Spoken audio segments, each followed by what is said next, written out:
Genesis 35. God said to Jacob, Arise, go up to Bethel and dwell there. Make an altar there to the God who appeared to you when you fled from your brother Esau.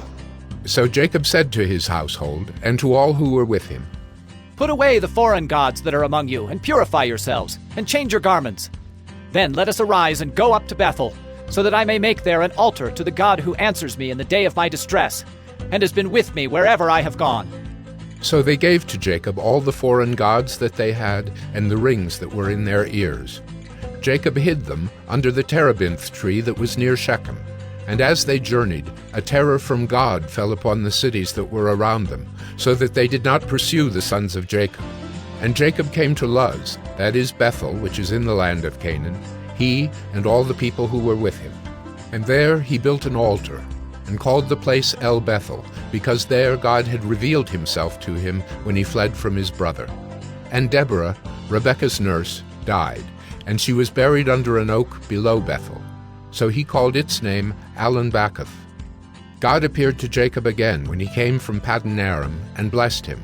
And God said to him, Your name is Jacob. No longer shall your name be called Jacob, but Israel shall be your name. So he called his name Israel. And God said to him, I am God Almighty.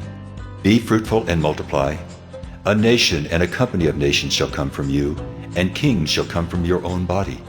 The land that I gave to Abraham and Isaac I will give to you, and I will give the land to your offspring after you.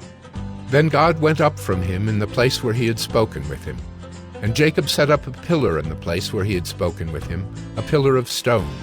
He poured out a drink offering on it and poured oil on it. So Jacob called the name of the place where God had spoken with him Bethel. Then they journeyed from Bethel.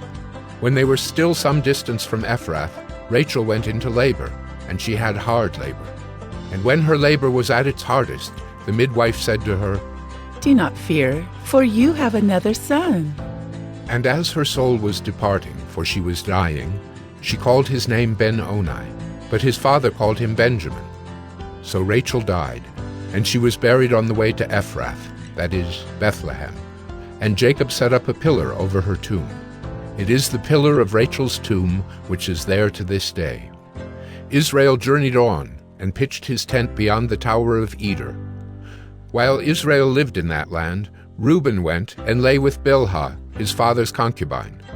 And Israel heard of it.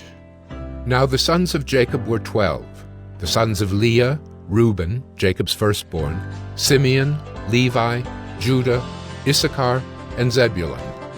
The sons of Rachel, Joseph and Benjamin.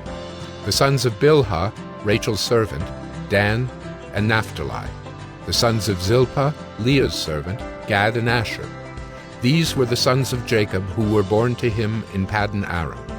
And Jacob came to his father Isaac at Mamre, or Kiriath Arba, that is, Hebron, where Abraham and Isaac had sojourned.